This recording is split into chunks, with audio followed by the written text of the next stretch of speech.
We economic hitmen really have been the ones responsible for creating this first truly global empire. And we work many different ways.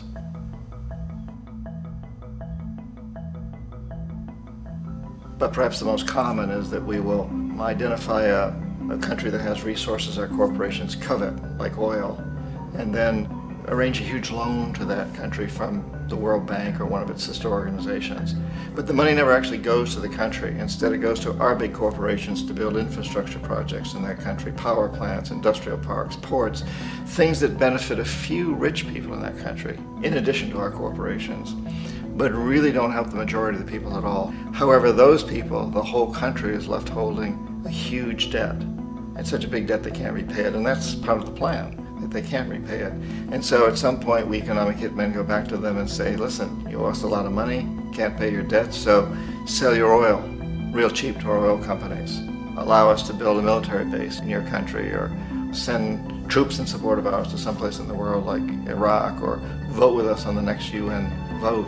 To have their electric utility company privatized and their water and sewage system privatized and sold to U.S. corporations or other multinational corporations. So there was that whole mushrooming thing, and it's so typical of the way the IMF and the World Bank work, that you put a country in debt, it's such a big debt it can't pay it, and then you offer to refinance that debt and pay even more interest.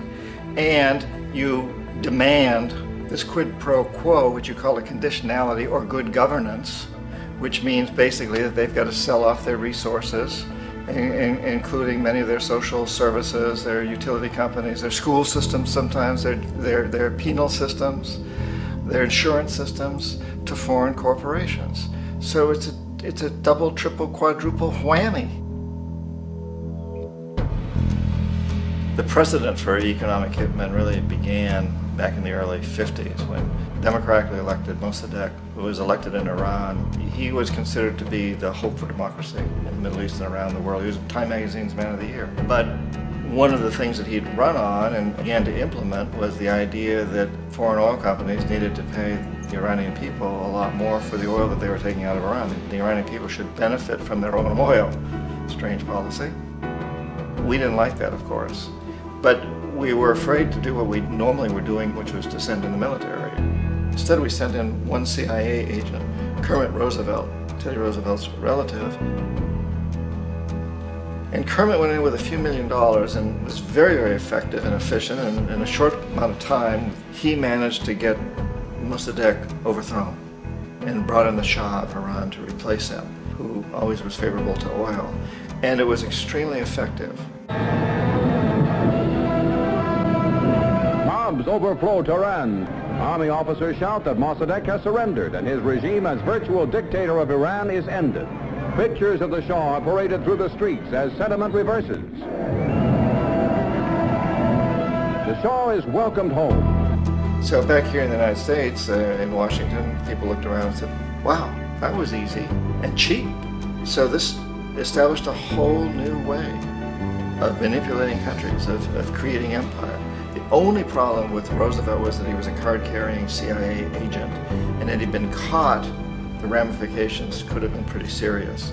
So very quickly at that point, the decision was made to use private consultants to channel the money through the World Bank or the IMF or one of the other such agencies, to bring in people like me who worked for private companies, so that if we got caught, there would be no governmental ramifications.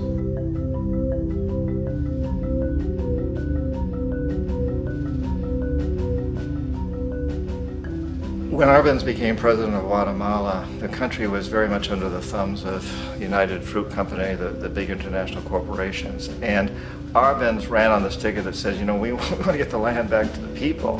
And once he took power, he was implementing policies that would do exactly that, give land rights back to the people. United Fruit didn't like that very much.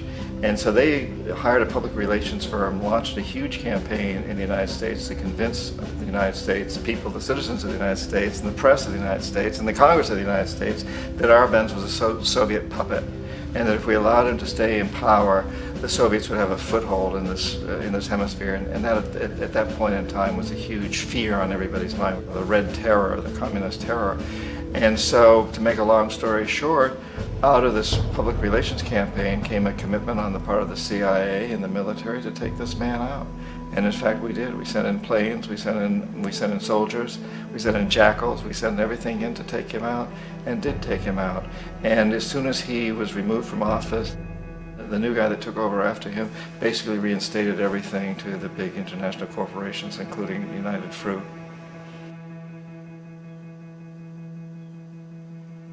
Ecuador for many, many years had been ruled by pro-US dictators, often relatively brutal. Then it was decided that they were going to have a truly democratic election. Jaime Roldos ran for office, and his main goal, he said, as president would be to make sure that Ecuador's resources were used to help the people.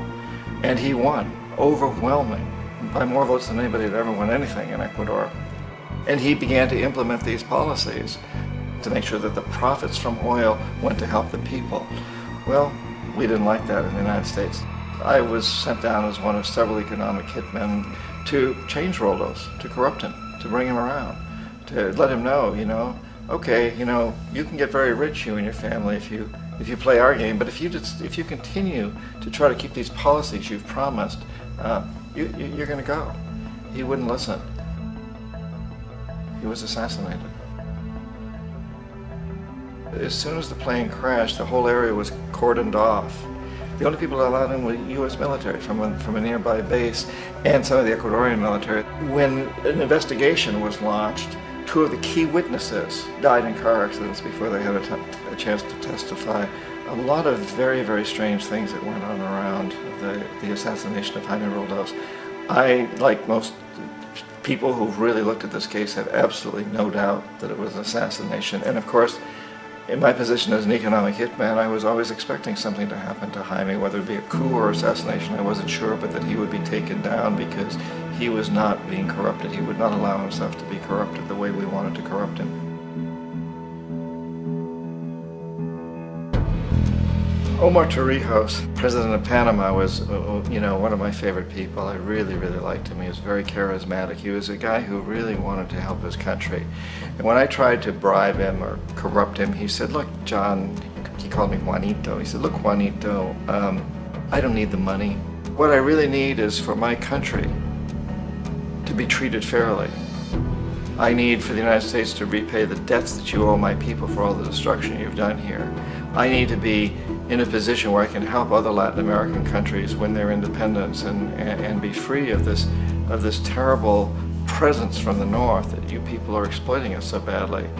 I need to have the Panama Canal back in the hands of the Panamanian people. That's what I want.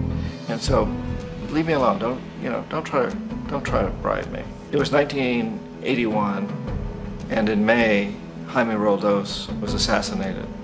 And Omar was very aware of this. Torrijos got his family together and he said, I'm probably next, but it's okay because I've done what I came here to do. I've renegotiated the canal. The canal will now be in our hands. He just finished negotiating the treaty with Jimmy Carter. In June of that same year, just a couple of months later, he also went down in an airplane crash, which there's no question was executed by CIA-sponsored jackals. Tremendous amount of evidence that one of Torrijos' security guards handed him at the last moment as he was getting on the plane a tape recorder, a small tape recorder that contained a bomb.